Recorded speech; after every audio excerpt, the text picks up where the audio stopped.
What's up, you guys? It's Monty. I'm here to do my Tis the Seasonathon wrap-up. This is going to be very short because, well, not very short.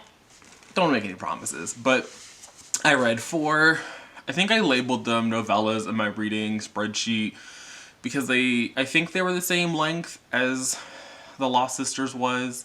So I was like, if The Lost Sisters is considered a novella, then the things that I read were novellas. I did not finish The Christmas Wager. The thing will be up over here. It was by far the longest thing on my list, and I thought it was only like 200 pages. But by the time I got to it, I didn't really care anymore. This one is a historical set in like vaguely. There's like an Jamie Fessenden at the beginning of the book. He has like a disclaimer notice situation about how they had published the book, and then they got some feedback that the book wasn't entirely accurate to the time setting, and he worked to change it, and some of the things in the book were not going to be historically correct just for the setup of things.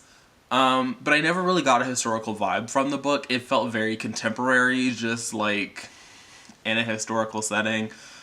It is by far and away the most slow burn of all of the romances I read for Tis the Seasonathon, which I appreciated. There was character conflicts. There was a large cast of characters. It wasn't just our protagonist and the love interest. Like there were things going on outside of the relationship dynamic. So, of course, the heater decides to kick on. But we're just gonna keep filming. If you hear weirdness in the background, that's what that is. But yeah, it was a cute time, and I'm just gonna finish it for the rest of December, but I did not finish it for this. So moving on to the things I did finish, we're gonna start off with the one that I hated the most, and that was Santa Gets His Man by Julian Balfour. Now, this wasn't a terrible book in terms of construction. I think that in terms of like a mall Santa getting with this guy, it was cute, but it was also odd. Like, it was just racist.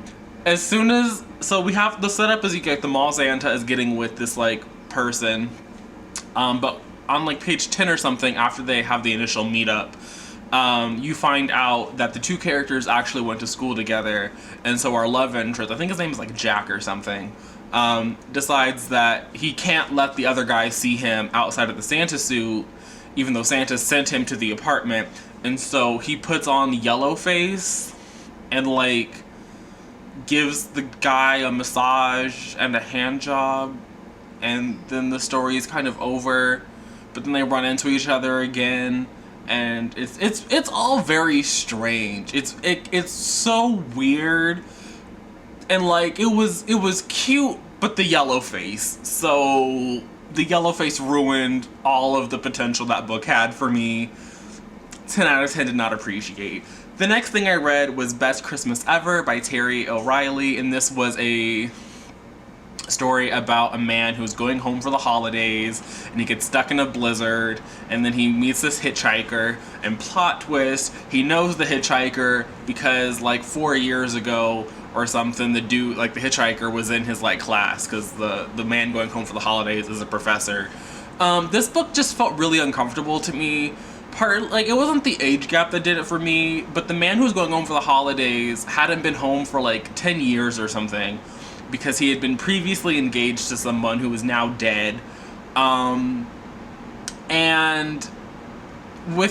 so they get stuck in the snowstorm, they find this cabin in the middle of nowhere, and they hook up in the cabin with like no lube, and I was just like, why are we Brokeback Mountaining this? Like, stop. Like, I'm sorry, that was not a good time for either one of them, but whatever. They have sex like 3 times in this cabin, and then they have like a snow bath, which you don't really understand. I don't know what a snow bath is. I don't want to know what a snow bath is. They have a fire, so you think they could like, I don't know, melt some snow, but it's weird. But they go like have a bath in the snow, and then the owner of then there's like a dog that gets introduced to the story. Like, they find this runaway dog, and then the snowstorm is over, and there's like this weird property manager shows up at the log cabin and is like, oh yeah, that's old man Tintin's dog, but you can take it. I'm sure he won't mind. And so they take the dog, and then the professor man brings the hitchhiker home with him, and I'm like, you didn't bring your partner of 10 years home to meet your family, but you had sex 3 times with this man in the cabin and you bring him home. So that one, it was, I think, the steamiest read that I read, but it was also like the one I side-eyed the most. But at least it didn't have the yellow face, so I would recommend it. It was a good time. Like, it wasn't bad, but it was questionable. Then I read Christmas Serendipity by Liam Livings. This is a very short, very wholesome. It's not at all smutty. Like, there are descriptions of men getting excited, but the sex doesn't happen until the end. Like, the story is pretty much over, and then it's like, ooh, fun bonus sex scene. And it's like, okay, sure, go for it. But it's about this man who, like, has been recently dumped by his good-for-nothing boyfriend who was, like, mooching off of him. And he decides, his, like, friend invites him over for Christmas, and they all go over to her house. But they're there for, like, 3 days. It was very strange. They're in her flat, like, on Christmas Eve, and on Christmas, and on Boxing Day. And there's, like, some flirtations between our main character and the love interest. I don't remember any of these people's names, but they had, like, this flirtation, and it was, like, cute or whatever. It was wholesome. Like, they flirted, they went back and forth, and then there was, like I said, a bonus sex scene at the end of the book. So I feel like if you don't really like a lot of smutty things in your romance, then I think this is fine to read. I do think that the love was, like, really, it was, like, some really fast paced though.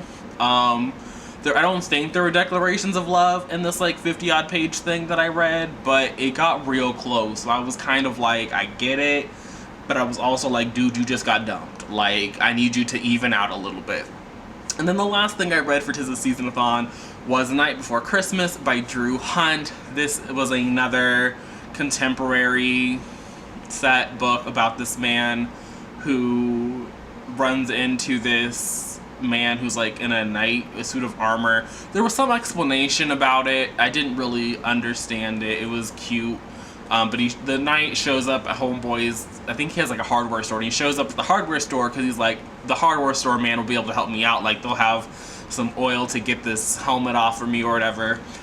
They wind up going back to the hardware store owner's house. It's very wholesome. I don't think there was any kind of sexual activity in this one. It was wholesome. If there was, it was very wholesome. Like, it wasn't, like, super in your face the way Best Christmas Ever was. If you just want to read about people fucking, Best Christmas Ever, that's what you need to get. But this one, like, they snuggle. I think there's, like, a little back and forth conversation. There's some flirtations, but that's pretty much it. So I think that one might have been even more wholesome than Christmas Serendipity, because I don't think there was any sex at all in that one. I think I gave that one 3 out of 5 stars. I don't really know how to rate a romance novella, but none of them, so except for, you know, fucking Santa Gets His Man, which was blatantly racist, I was like, you know, I set out to read some good time things, and I read some good time things. I had a good time reading all of these titles. I would definitely read more from all of these authors, except maybe not Julian Balfour. That one, I don't know. I don't know if I would go down that road again. But Liam Livings, Terry O'Reilly, and Drew Hunt all wrote really good things. But Jamie Fessenden, I would also recommend. I only read like 100 pages of his book, but I would recommend him as well. So that's what I read for 'Tis the Seasonathon. Let me know down in the comments what you read, if you participated, or if you also made a video. Like, let me know that you participated and you have like a TBR and a wrap up, and I'll hop on over and watch that from you guys. But I'm gonna go now because I put this off until the day of, so I need to edit this so I can upload it. So yeah, I'll see you guys again in my next video whenever that happens to be, but until then, bye.